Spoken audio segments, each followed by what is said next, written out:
तर नमस्कार मित्रांनो, आपल्या सगळ्यांचं स्वागत आहे मॉडर्न डॉक्टर यूट्यूब चॅनलवर.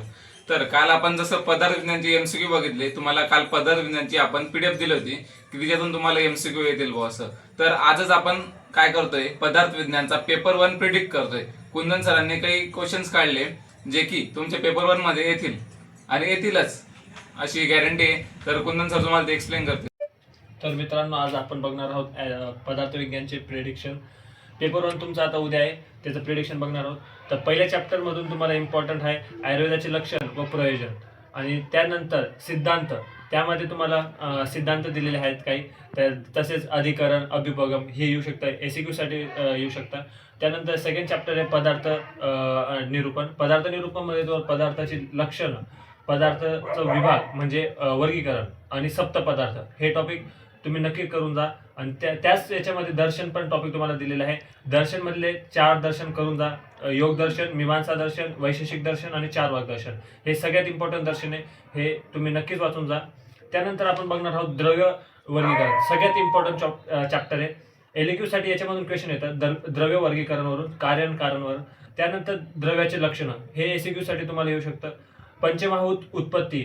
आता वेगवेगळ्या आचार्यानुसार वेगवेगळी उत्पत्ती दिलेली आहे, तर तुम्ही आयुर्वेदानुसार जी वर्गीकरण दिलंय म्हणजे उत्पत्ती दिलेली आहे, कसं उत्पत्ती झाली ते दिलेले आहे, ते वाचून जा. पंचीकरण हे सगळ्यात इम्पॉर्टंट आहे, त्यामध्ये हे वाचून जा. आता द्रव्यानंतर त्यानंतर येतो महाभूत. महाभूत मध्ये कोणतं? पृथ्वी महाभूत, जल महाभूत आणि वायू महाभूत. हे 3 महाभूत तुम्ही करून जा. त्यानंतर कालनिरूपण. कालनिरूपण मध्ये तुम्हाला कालचं लक्षण, प्रकार आणि गुण हे 3 वाचून जायचंय. त्यानंतर येतं चॅप्टर दिशा निरूपण. दिशामध्ये काय? लक्षण, प्रकार आणि आयुर्वेदिक महत्व काय दिशाचं. आता आपण बघणार आहोत आत्मा. आत्मा खूपच इम्पॉर्टंट चॅप्टर आहे, एसीक्यू साठी ते येतं. याचं आत्माचं आत्मलिंगानी म्हणजे आयुर्वेदाचे जे मध्ये जे 22 लक्षणं दिलेले आहे, आत्मलिंगानी त्याला म्हणतो, ते येणार तुम्हाला एसीक्यू साठी. आत्मगुण, लक्षण व तर्कसंग्रहानुसार वर्णन आयुर्वेदाचं म्हणजे आत्माचं. जीवात्मा आणि परमात्मा हे वरच्यावर वाचून जा. त्यानंतर पुरुष म्हणजे याच्यामध्ये षडधातुत्मक पुरुष आणि कर्म पुरुष हे 2 टॉपिक वाचून जा. मन निरूपण मध्ये काय? मनाचे लक्षण, विषय, गुण व महत्व. त्यानंतर गुण. गुण हा टॉपिक तुम्हाला एलक्यू साठी येऊ शकतो. यामध्ये इम्पॉर्टन्स सगळ्यात जास्त आहे गुण वर्गीकरण, गुरुवादी गुण आणि पदादी गुण. तसंच गुणाचे लक्षण काय दिलेले आहे, आध्यात्मिक गुण एसीक्यू साठी येऊ शकते तुम्हाला. आणि महत्व काय? कर्म. कर्मामध्ये काय? प्रकार.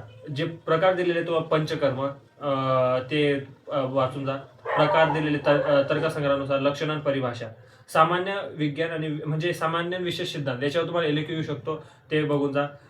सामान्य विशेष एलक्यू येऊ शकतो. समवाय. समवायाचे प्रकार, लक्षणे उपयोग येऊ शकता.